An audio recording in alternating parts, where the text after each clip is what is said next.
"No, this can't be happening. Who did this?" Amelia's scream ripped across the computer lab. The laptop screen was cold and white, project files permanently deleted. 6 months of work gone in one click.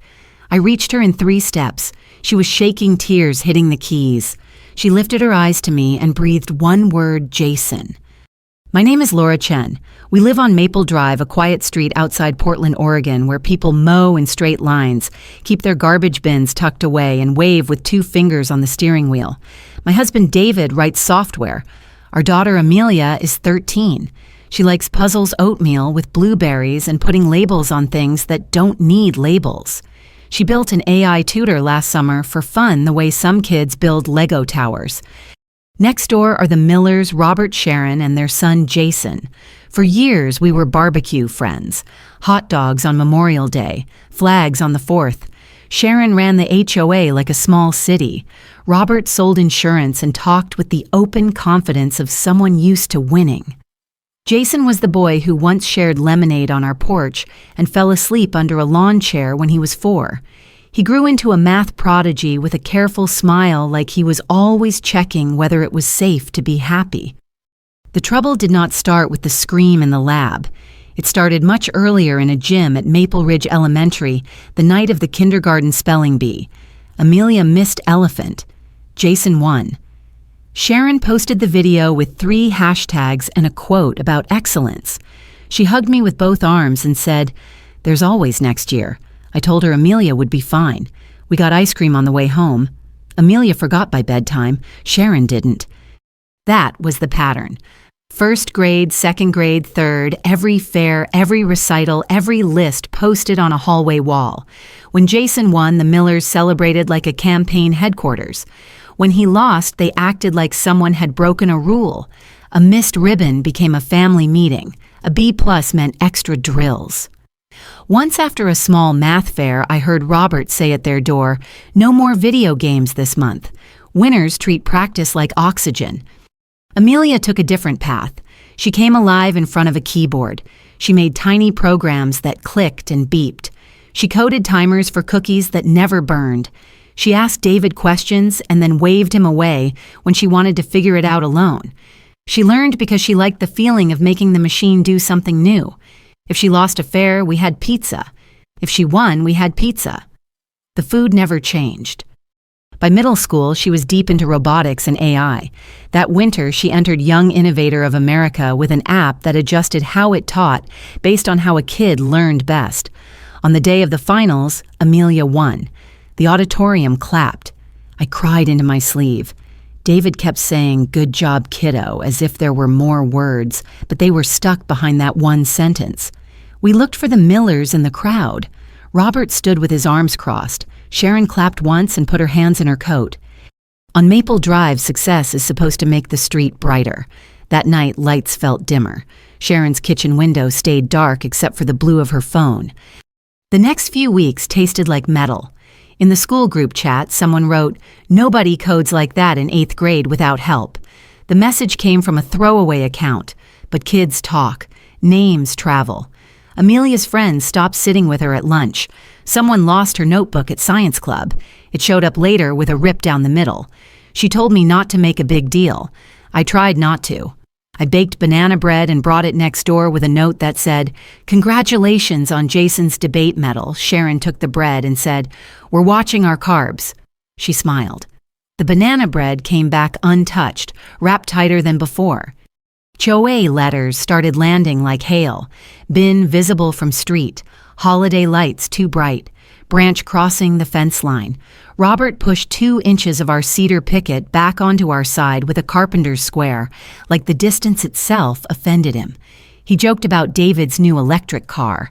"Guess tech pays okay, huh?" Smiled. Walked away with a face that didn't match the tone.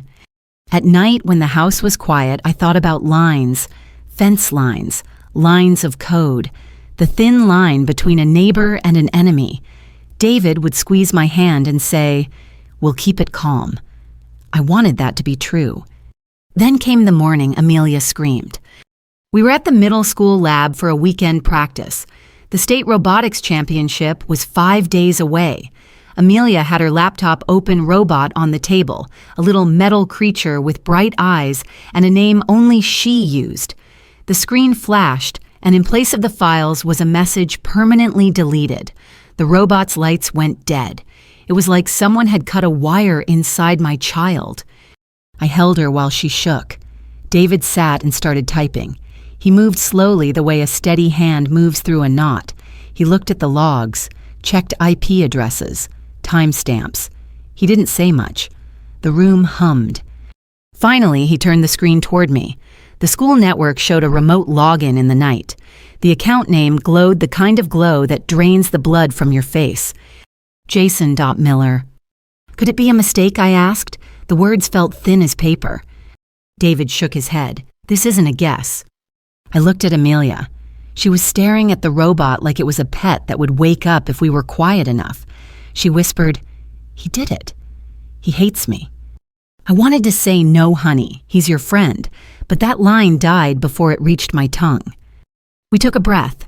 We did not storm next door. We went home, made tea, and sat at our kitchen table where our life always made sense. Then we walked to the Millers. Sharon opened the door with a smile I had seen at HOA meetings when someone asked to paint their door red. "Laura, David, everything okay?" "We need to talk about the school network," David said. Robert came to the doorway and leaned on the frame like it was a podium. "Let me guess. Another complaint about your tree." David turned the laptop so they could see. He spoke gently. "Last night, unauthorized login to Amelia's folder from Jason's account. Files were deleted. We have the log." Sharon didn't blink. "So you're accusing our son of what, hacking? Because your husband is a software guy and maybe he—" I cut in. My voice surprised me with how even it sounded. "This is not about adults, not about resumes. It's about what happened on that screen." Robert's jaw tightened. Anyone can fake a screenshot. David shook his head. "I'm showing you the school's admin console. I logged in with the principal this morning. I'm not here to argue. I'm here to give us a chance to handle this without a circus." Silence. A minute that felt like a small hour. Footsteps on the stairs. Jason appeared pale, holding the rail with 2 fingers the way he did when he was little. He looked at the computer, then at his parents, then at me. He said, "I did it." Sharon's mouth opened and closed a fish in air. "Jason." He kept going. I signed in. I copied her code. I tried to make it work with mine. It broke hers. I panicked and deleted everything. I thought I could fix it before anyone saw. Why, I heard myself ask. It came out softer than I expected. Jason looked at the ceiling, then back at us. "Because you all expect me to be the best. Because if I'm not, it's like I'm nobody. Because when Amelia won, Mom didn't clap and Dad didn't talk for 2 days. Because while you made pizza, I wrote apologies I never sent." He swallowed. "I'm sorry." Sharon put a hand to her chest like she'd been shoved. "After all we do for you," she said, but it didn't sound like a question. It sounded like a bill. Robert's voice climbed. "You just confessed to a crime in our doorway." I took a breath. "He's a kid," I said, and felt my own words land inside me. What he did is wrong, but he told the truth. That has to matter. David closed the laptop. "We'll take this to the school," he said. "Please come. We'll tell the principal exactly what we found and what he said here." Sharon's face tightened into something hard and familiar. "We will consult counsel," she said. "We'll be at the office at 3, I said. "You know where it is."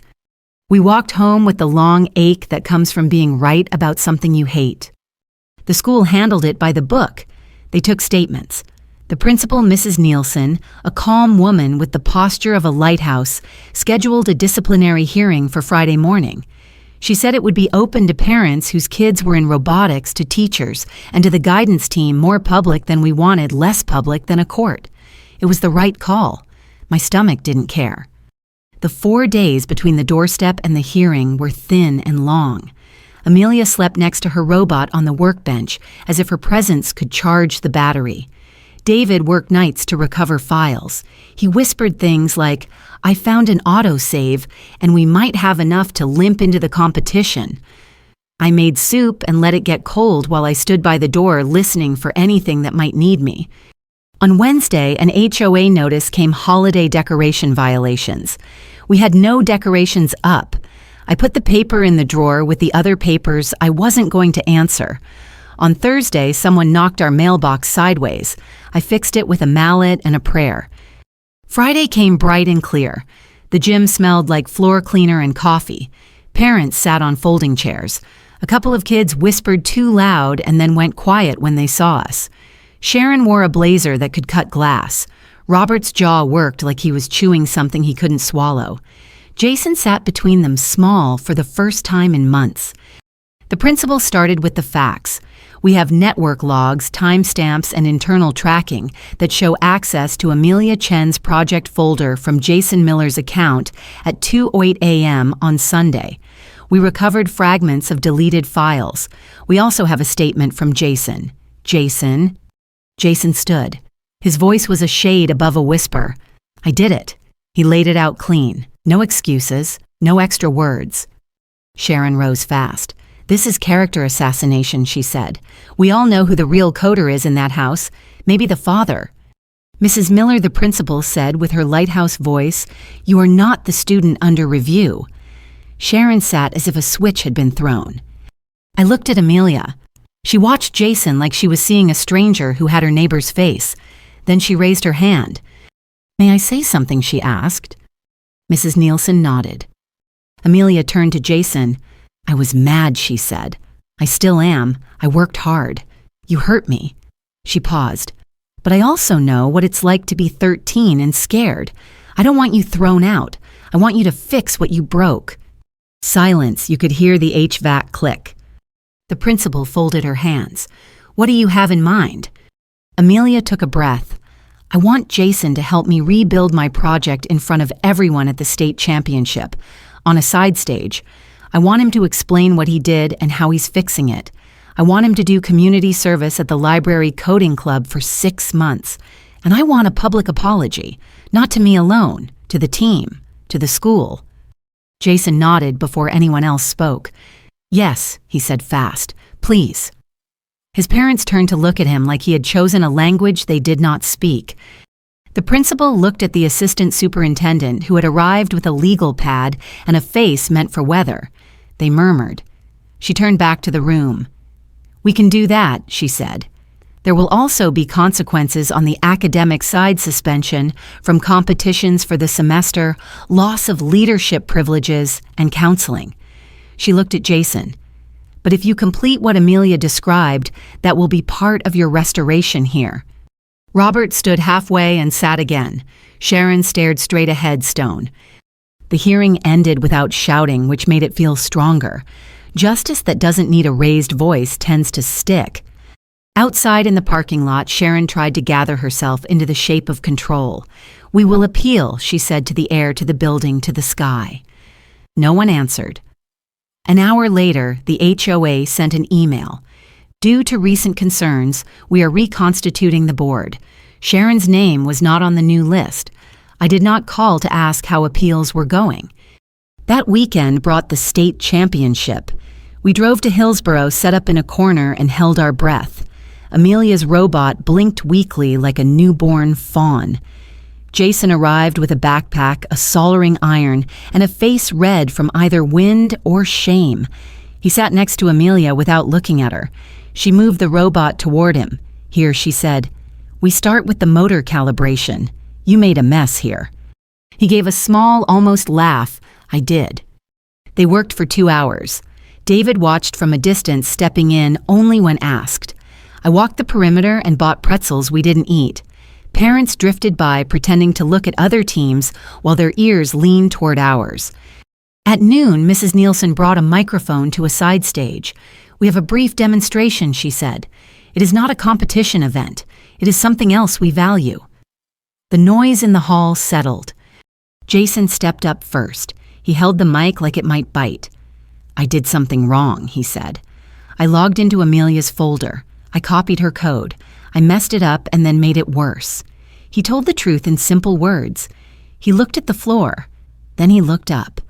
I am going to fix it. Here. Now. With her. Amelia took the mic. We're rebuilding the control module. We will show you what we're doing while we do it. If you want to ask questions, raise your hand." Hands did not go up at first. Then 1 did, then 3, then 10. A dad asked about version control. A kid asked what an array was. Amelia explained arrays with gummy bears. Jason showed how not to crash a loop. I watched a circle of faces move from suspicion to something like interest. The robot blinked again and rolled forward in a straight line that made the crowd clap like it had done something holy. They didn't win that day, but they finished. The robot completed the course. It bumped the final marker and beeped a small victory. Amelia's shoulders dropped in a way I had not seen in months. Jason exhaled and leaned on the table. We drove home with the windows cracked. The air smelled like rain and popcorn. Life didn't flip to perfect. It rarely does. But the neighborhood changed its angle. Parents who had whispered about us now waved a little wider. Someone left a card on our porch that said, "Proud of your girl." Someone else left a bag of gummy bears with a note, "A raise." Good one. The Millers felt consequences. Robert lost a client when word traveled down the grapevine, which is faster than the internet and twice as hard to trace. Sharon was off the HOA. For a few weeks they left early, came home late, and walked from car to door without looking left or right. We didn't celebrate that. It wasn't our win to want. Jason started showing up at the Cedar Hills Library on Tuesdays to help at the coding club. The first week, no one sat at his table. The second week, 2 kids did. By the 6th week, he had a circle. He taught them how to comment code so the next person could understand what you meant. He kept saying, "Explain it like you're writing for your future self." One evening on our driveway, he shuffled his feet and said, "Mrs. Chen, I'm sorry about your mailbox." I raised my eyebrows. He blushed. "I didn't do it. I didn't hit it. But I told someone I didn't care if it got hit. That's the same thing, kind of." "Kind of," I said. "Thank you for saying it." He nodded. "I'm learning how to fix things you can't unsay," he said, which is the sort of sentence that makes you love a kid even when you want to shake him by the shoulders. Summer turned the maple tree between our houses thick and green. We let the branch hang over the fence on purpose. It made a shady tunnel that felt like a truce. We did not become best friends again, but there were nods. Once I found a folded envelope on our porch. Inside was a clean sheet of paper with neat handwriting. "Mrs. Chen, I am sorry for what I did to Amelia and to you. I am going to be a different kind of person. Thank you for not ruining me when I deserved it. Jason." I put the note in the same drawer where I had kept the HOA threats.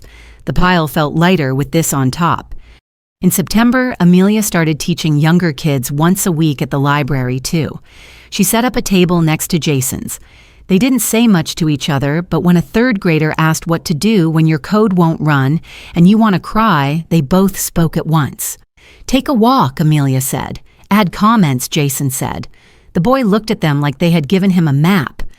Sometimes I imagine what would have happened if we had chosen a different path. If we had gone to the district with lawyers first. If we had posted screenshots online. If we had turned the story into a weapon. Maybe we would have felt powerful for a week, then we would have felt empty for longer. Here is what I learned on our small street with our careful lawns and our precious kids. Jealousy is quiet before it is loud. It starts in a glance that lingers too long. It grows in a question wrapped as a compliment. It rides on the back of pride.